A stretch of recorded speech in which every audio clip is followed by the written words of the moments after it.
இவர் ஞானமுத்துவுக்கும் பரிபூரணம் அம்மையாருக்கும் மகனாக பிறந்தவர் தேவநேசன். சிறுவயதிலேயே பெற்றோரை இழந்ததால் கிறிஸ்தவ பாதிரிமார் யங்துரை வளர்ப்பில் கல்வி பயின்றார். கவி பாடும் திறன் பெற்றதால் கவிவாணன் என்ற பட்டத்தை பெற்றார். பிறகு தனித்தமிழ் ஈடுபாட்டின் காரணமாக தன் பெயரை தேவநேய பாவாணர் என மாற்றி அமைத்துக் கொண்டார்.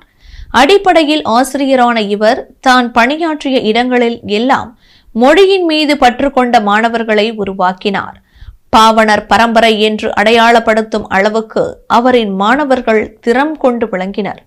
பாவணர் வாழ்ந்த காலத்தில் விடுதலை வேட்கை நாடு முழுக்க பற்றி எறிந்த போது இவர் மனதில் உருவானது மொழி விடுதலை. தமிழின் தொன்மையை அறிந்த பாவாணர் அதை சூழ்ந்திருக்கும் சமஸ்கிருதத்தில் இருந்து தமிழ் விடுதலை பெறுவதே தமிழின் மேன்மைக்கு வழிவகுக்கும் என உணர்ந்தார்.